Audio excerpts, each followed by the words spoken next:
आज का दूसरी वीडियो है नमाज वाली सिफत। नमाज से यही चाहा जा रहा है कि हमारी जिंदगी में नमाज वाली सिफत आ जाए, यानी जिस तरह हम अल्लाह के हुक्म और नबी के तरीका में नमाज को अदा करते हैं, इसका खिलाफ नहीं करते हैं, इसी तरह बाकी जिंदगी को अल्लाह के हुक्म और नबी के तरीका में गुजारने वाले बन जाए।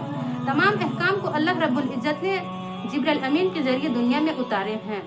जब नमाज को उतारने का वक्त आया तो हुजूर पाक सल्लल्लाहु अलैहि वसल्लम को अपने पास बुलाकर मिराज में और नमाज को तोहफे में दिए हैं। तो जिस तरह हुजूर पाक सल्लल्लाहु अलैहि वसल्लम मिराज में अल्लाह से बातें किए थे, उसी तरह जब मोमिन बंदा नमाज पढ़ता है तो अल्लाह से बराह रास्त बातें करता है। इसीलिए फरमाया गया है कि नमाज मोमिन का मिराज है।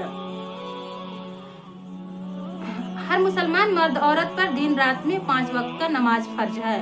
जब नमाज पर मेहनत करेंगे तो नमाज में जान आएगी, और जब नमाज में जान आएगी तो हम अपने मसलक को 2-2 रकात नमाज पढ़ के अल्लाह से हल करा सके।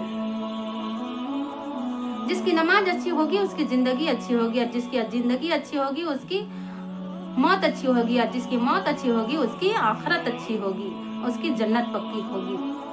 तो नमाज की सिफत को अपने जिंदगी में लाने के लिए 3 काम करनी होंगी। पहला काम है उम्मत में चल फिर कर नमाज की खूब दावत दी जाए।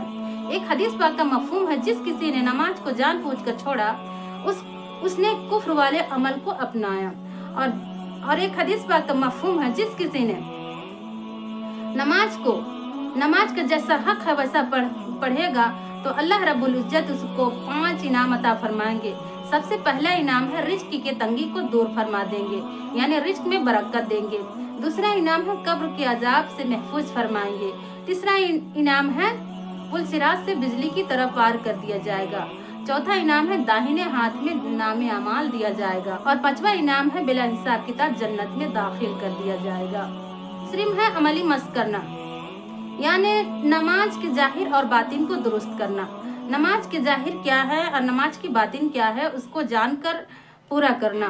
नमाज के जाहिर ये है कि वजू, गुस्ल और मुस्तहब फराइज ये सबको अपने उलमाओं से पूछ के अपने बेटा भाई शौहर के जरिए पूछवा कर सही करना। और बातिन यह है कि इस ध्यान के साथ नमाज पढ़े कि हम अल्लाह को देख रहे हैं, और ये ध्यान ना हो सके तो मुझे अल्लाह देख रहे हैं।